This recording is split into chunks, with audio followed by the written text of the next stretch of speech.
Pertempuran hebat baru saja berlangsung di wilayah Artemovsk Bakhmut.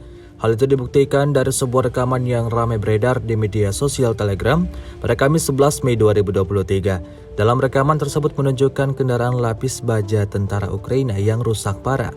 Tidak hanya itu, diketahui tank T-72M1 buatan Polandia juga ikut hancur di sana. Tampak juga kendaraan lapis baja BMC Kirpi buatan Turki yang hancur, mobil lapis baja senator yang dibuat oleh perusahaan Kanada Roshel, kendaraan tempur segala medan Humvee buatan Amerika, dan kendaraan tempur infanteri N80A buatan Yugoslavia yang dipindahkan oleh Slovenia juga hancur total di sana. Dapat dilihat serangan militer Rusia bertubi-tubi di arah ini. Kerugian besar mau tidak mau harus diterima angkatan bersenjata Ukraina. Hingga video ini beredar, belum ada tanggapan resmi dari pihak Kementerian Pertahanan Ukraina. Namun demikian, rekaman ini telah tersebar dan menuai beragam komentar dari warganet.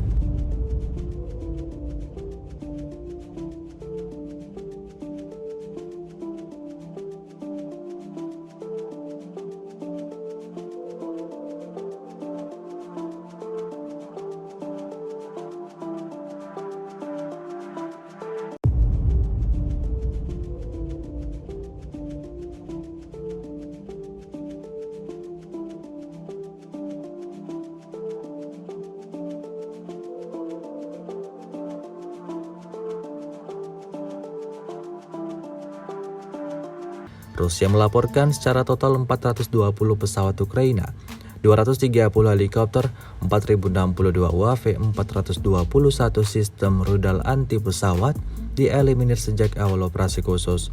Sementara itu dari kubu Kiev, Kementerian Pertahanan Ukraina melaporkan 690 tentara Rusia dieliminir dalam sehari terakhir. Total 196.310 prajurit Federasi Rusia meninggal sejak awal konflik hingga hari ke-441.